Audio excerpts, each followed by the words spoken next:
Hey everyone, my name is Erin and welcome to Everywhere on Earth with Erin travel channel. Today's video is about Egypt and more specifically the time spent in Cairo and my visit to the Egyptian Museum in Cairo, which needs to be number one on your list, besides the pyramids, of things to see when you're staying in Cairo. Today's departure is at 4 a.m., which sucks, but this is the last early departure.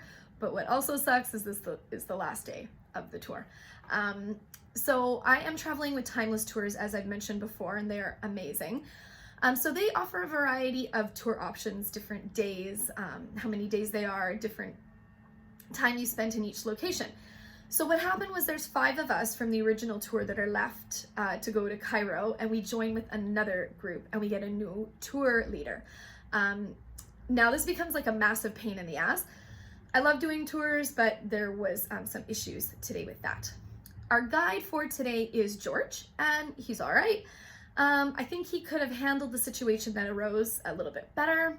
I'm not going to get into it on this video, but basically there was a woman from the other group, and there was discussion or argument as to how long we were going to be spending in moving something here, how long we were going to be spending at the Egyptian Museum. And then they were actually told that they were going to be back at the hotel early. We were not told that. We really want to make the most of our day. So I said something to her, I said something about staying longer. She started to argue back. I said something to her, and then she basically came over and got in my face, and yeah, it could have been a lot worse. I handled it very maturely. She did not. So that's where it just became a bit of an issue. Like, you know, when some people want to stay longer, some people don't.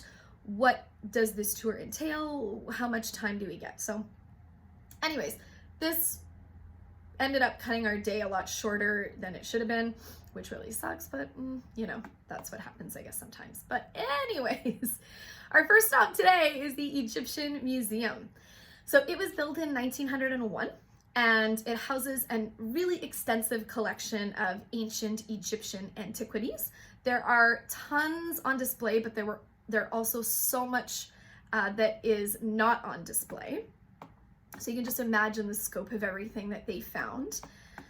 So you're gonna see everything here from like pieces of old papyrus paper, different coins, statues, jewelry, coffins, which are also known as sarcophagus or plural sarcophagi, and tombs and mummies and stuff. So you'll see everything here. There is a new museum opening at Giza called the Grand Egyptian Museum. It's supposed to be opening in 2020, but that got pushed back because of the COVID-19 pandemic. So now it's going to be open in 2021. So they're taking a lot of the stuff from the older Egyptian museum and bringing it there, and it's going to be like a spectacular new museum at Giza. And they're going to take a lot of the stuff in storage as well to put it on display so you can see it. Now here you're gonna need like 3 or 4 hours minimum to take everything in. We just barely had 2 hours, which was kind of the issue with that. But I try my best to blast around that place and see as much as I could. I also wish I would have had like a proper map, or maybe like made a list of things that I wanted to find, that I wanted to see, because the museum isn't organized the best. Like it's sort of hard to see things, and like certain things, if you blink, you'll miss. So anyways, I'm gonna show you here some cool things. So first, this is the statue of Djoser. Now he is the one that built the step pyramid at Saqqara, and so this statue was found close to his pyramid, and it's cool because it's the oldest known life-sized Egyptian statue. So here it is here on display at the Egyptian Museum. Next, here is a statue of Cairo, I believe. Now, this is considered a masterpiece, even though he looks a tiny bit creepy. It's a masterpiece of private statuary of the Old Kingdom. So it's actually made of wood, and the eyes are rock crystal and quartz, which makes them look very lifelike. So this is definitely something you need to find when you're in the museum. Here is a statue of Khafre, called Khafre Enthroned. So it is a funerary statue for him, and it's made of like a really valuable dark stone. So he was a very powerful pharaoh, and he actually has one of the pyramids at Giza, which is for him.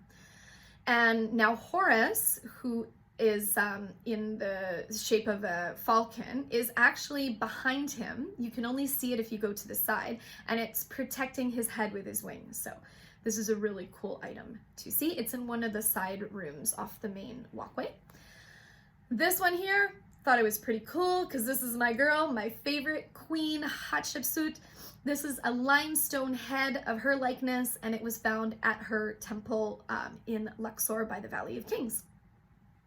Now let's get into King Tutankhamun, or otherwise known as King Tut, which we'll call him. So they've got like a really big collection of Tut stuff here. This is his outer sarcophagus. And then inside there was another sarcophagus that looks like this. So it was like in a nest of 4 shrines, a sarcophagus, and then 3 coffins. So he was like heavily guarded and hidden, basically. So this is a shrine here that was found in the treasure room, and it had like miniature sarcophagi inside, and guess what? They were holding the internal organs of the king, because obviously they took out the organs before they mummified the pharaohs. So that's kind of neat. This here is his throne. It's really detailed and really ornate, and you can tell he was a really important person back in the day in Egypt. And then this is the shrine of Anubis, and he guarded the treasury of all of in the tomb in the Valley of Kings where Tut was found. And so it's a jackal, and it represents the god of the afterlife who protected the dead. So that's why he's there. So also here there's a room where you can see a lot of Tut's treasures and jewels, and also his funerary mask, or his death mask. This is a borrowed picture because you're actually not allowed to take photos of it. It's made mostly of gold and a bunch of other like precious gems and metals, and it weighs over 20 pounds, so it's very big and heavy. You can also see his mummy in his tomb at the Valley of the Kings. So they have left it at the Valley of the Kings, and then a lot of the rest of what they found of his treasures are here in the Egyptian Museum. Then I wandered around and found this. These were kind of creepy. These are mummy cases. And as in the later years, this is what they did. So they put portraits of the people on top of their coffins. This one here is called the Golden Girl. I thought she was kind of neat. Let me fix my notes here. This thing here, now I'm kind of disappointed that I didn't really find it, or I looked at it, maybe didn't know what it was, but this is the Narmer palette. So this is really cool because it's thought to be the first historical document in the world and has some of the earliest carvings of hieroglyphics. So that's something you want to check out. Here we go, the sarcophagus of Yuya. So Yuya was the great-grandfather of King Tut, and he was quite powerful as well. This is his funerary mask. I took a video of his mummy, which is here. And then also here's a picture of the mummy of Tuyu. So Tuyu was the wife of Yuya. And of course, like I said, they were related to King Tut. Next, we move along over to the animal mummy room. And this here is a photo you can see is a dog, a mummified dog, and also like a baboon. And then there's also a lot of crocodiles in there too, similar to what we saw at the museum at Kamombo, where they mummified all the crocodiles. Here we go. I thought this was kind of neat. This is a sarcophagus from the Ptolemaic period. It's not as fancy as some of the other ones. Here's a really cool decorated chest. It's made of wood, ivory, and ebony. Here's a really cool statue just randomly by the stairs. This is Ramses II as a child, which is not a depiction that you don't see often. Behind him is Horus, and Horus is protecting him. And Horus is a really familiar and important god in Egypt, so he appears in a lot of statues and stories and that. Then there's off to this other room, and this is King Amenhotep the Fourth. So he had a little bit, as you can see, a little bit of a different shape, almost like a little bit like of a female shape. And then he had like a long face and really narrow eyes. And then there's another statue of him that I didn't get a photo of, but it shows him without any sex organs. And basically that's, they thought that's to symbolize that he's the father and mother of the people. So he's not either or, he's both. And here's some other photos that I took of other sarcophagi, and statues that I thought looked cool. This one here it's missing some pieces, but they managed to put it all together and it looks really cool, I thought. Really, like, there's so much to take in here. Like, you kind of just have to wander around and, you know, and look at things and just, you know, take in as much as you can, and there's just so much stuff. That's all I can say. One thing that I missed, because it's actually supposed to be really tiny, is the tiny statue of Khufu, and Khufu has the largest pyramid at Giza. So this one, you know, I don't even know if I walked by it. I feel like that's one of those, like, you blink, you miss it, right? Now, one thing that I didn't do that I kind of regret now is you can pay an extra fee to visit the mummy room. So you've got a bunch of like mummies that were all taken mostly from the Valley of the Kings. It was a little bit, I was concerned about time constraint as well, so I didn't do that, but oh, I wish I would have now. But hey, that just gives me a reason to go back to Cairo and visit the new museum.